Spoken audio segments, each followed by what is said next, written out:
In this video, I want to discuss unavoidable bigotry and double standards. Yes. So I guess in this, I want to talk about how it's impossible to avoid bigotry because it's part of every decision we make. Every decision we make has some kind of bias in it. Otherwise, the decision we're making is completely unemotional. And since we're emotional creatures, it's almost impossible to have emotion that have at least a slight effect on our decisions, or at least the expediency or the time or how we choose our decisions. So there's an unavoidable bigotry that we have based on the circumstance, the other beings that are involved in the circumstance. There's only so much we can do to change our bigotry and how we react to a circumstance. So if we're reacting emotionally, obviously has to do with some kind of bigotry, and we can only do so much to change that bigotry. We have a bigotry regardless because we're basing many of our decisions and our past decisions in the context in which we're making the decisions and based on a bigotry to begin with. A bigotry to make sure that we have a bigotry against this or a bigotry against that, or a belief against this or a belief against that, a belief against life, a belief against this or that, or whatever irrational bigotry a person may have. It's all based on some kind of emotionally charged thing because our emotions are what gives our life our meaning. Maybe in almost all cases. Obviously, we're living logically, but our feelings are the things that mean something. We're going based off those feelings, and those feelings are the things that control our logic. And our logic shouldn't be controlled by our feelings. Our feelings should be controlled by our logic, but we can only do so much to have that relationship work in lockstep. It's about trying our best and doing our best to make sure that those things can work together. But obviously, it's not always that way because our emotions are what drive us, and our drives are not always logical.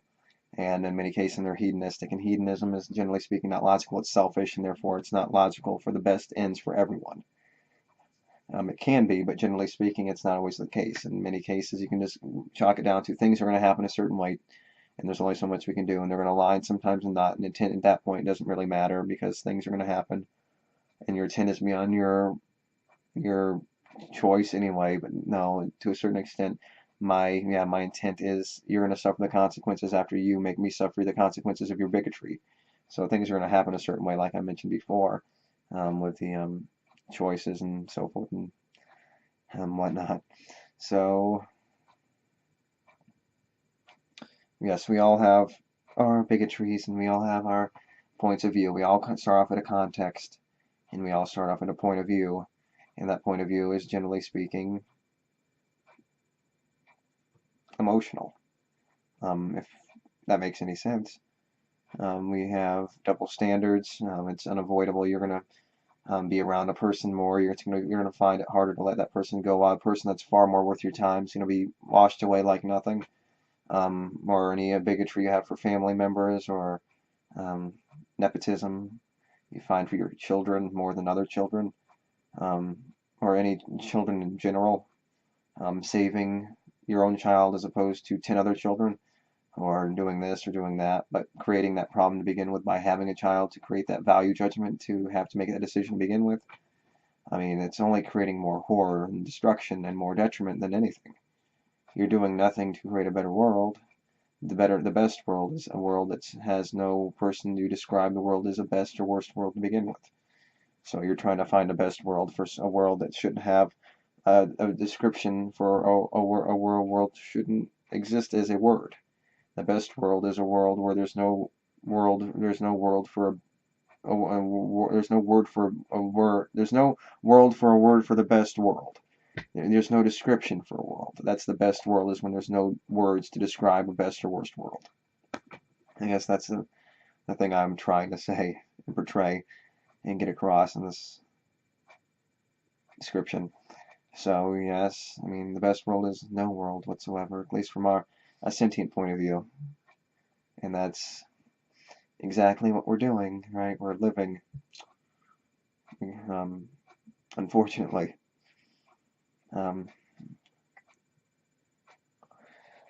so yeah, you have family members, nepotism. We all have these bigoted biases. We have bigotry biases, and we are emotionally controlled by these biases, and those at least subversively or subconsciously affect us almost entirely in many cases. You're not going to kill a direct family member to save someone across the world, and that's an unavoidable bigotry we have. We can try our best to logically get through with that, but I think in many cases it's going to be very hard for most people to make that decision because they know, well, it directly affects me, and I know it's going to make me feel bad, and I know I'm the one making this decision, and that's so far away, I don't even know those people. And depending on the decision they're making, it can be all sorts of things. But we all have unavoidable bigotries, and we can only do so much to control those bigotries, and not let them get in the way of what we find to be the best. But obviously, we don't know what the best is. You surviving and you having the one person survive can be the best in the end. But obviously, it's a bigotry regardless. Obviously, your decisions to save one life over another have to do with bigotry, or what you find to be a best, or based on you think they need to live based on ideology you have, or ideology they have. But that's a bigotry based on ideology, based through a person's ideas, based on a neurology that just happens to have those ideas. So it's a bigotry regardless if it's the person or the idea the person has, or it's the idea you have based on the person living or here or there. It's a bigotry or it's a bias, and it's something that we have. It's a double standard we have. We all have double standard, hypocrisy. It's hard not to be a hypocrite in many cases. Obviously, it's about wording things correctly. It has to do with accusations and wording. So if you word things right, you might find yourself being able to avoid being a hypocrite. Double standards, but then again, not necessarily. Um, well, double standards for ourselves and for, obviously, a hypocrite, and that comes down to double standards. I say something, I do it, but then my double standards for myself and for the ones I care about, then all of a sudden you can't do it.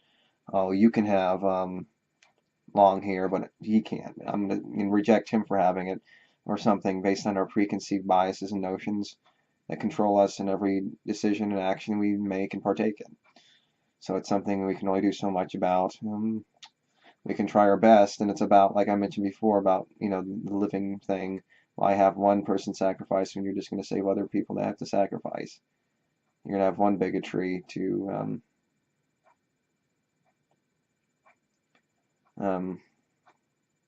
it was something to do with being a bigot over something when you're being a bigot in this circumstance as opposed to that circumstance. I can't remember exactly the comparison. I get lost in so many of these things. I can't remember, and I'm tired too. I should be making videos, right? So yeah, it's unavoidable. But why make the bigotry anyway? Something that we're forced into anyway. I'll leave it up to you, I guess, if I forget something. Yes, so yes, we can try our best, but we can only do so much about our bigotries. It's something we're going to have regardless, but we can try our best logically to get rid of them. We can fight them as much as we can. We can fight the bigotry as much as we can to get rid of the bigotry. That doesn't mean it's going to be taken away, it just means we can fight. I guess that's what I was meaning, the comparison between having one person be the sacrifice just for other people to be. Why, if they're willing to be the sacrifice, why have the other person, why not just be everyone? At that point, I guess. So that's a double standard too. You can be the sacrifice, but not us. But then again, you're going to sacrifice for us. Why not it just be one of us? What if it was one of us, hypothetically speaking? Even if it is, and even if though it is you, why not it be me? Because I'm just another feeling, thinking, being like you. And if you're going to be, sacrificing and just for another person to sacrifice something else later on down the line. You're living long enough. I'm sacrificing for you to make so you can be a person that sacrifices later on for something else, just to live long enough to make another sacrifice. So yes, regardless, I don't want to talk anymore about this. It's kind of boring anyway. So yeah, bigotry and biases, we all have them, and they're all unavoidable, and double standards and hypocrisy. We can only do so much. We can try our best to fix the problem, though, and it's like, like I was saying, the comparison I was making, we can try our best, but if you can't fix all of them, why even have them to begin with? Why not just eliminate the problem from its core and just say, no more sacrifices, no more bigotry. If you can't do, you can do your best, but the best is not enough. Don't let the good get in the way of the best get in the way of the good. The best is the only real option. In this circumstances, in the extremes, in the life and death situations, the best is the thing that we want. The best is the best, regardless of the good. Yes, don't let the best get in the way of the good, but the best is still the best. And if it's achievable, let the best be the thing to achieve. anything to take away from this video, that's one thing to take away from it. So thank you. If I have anything else to say, I'll say it next time or in another video. Or if I miss something, like always, I always miss something, always forget something, I'll mention it some other time. So yeah, like in a couple of videos, I can't remember certain things and just doesn't go anywhere. So thank you, and until next time.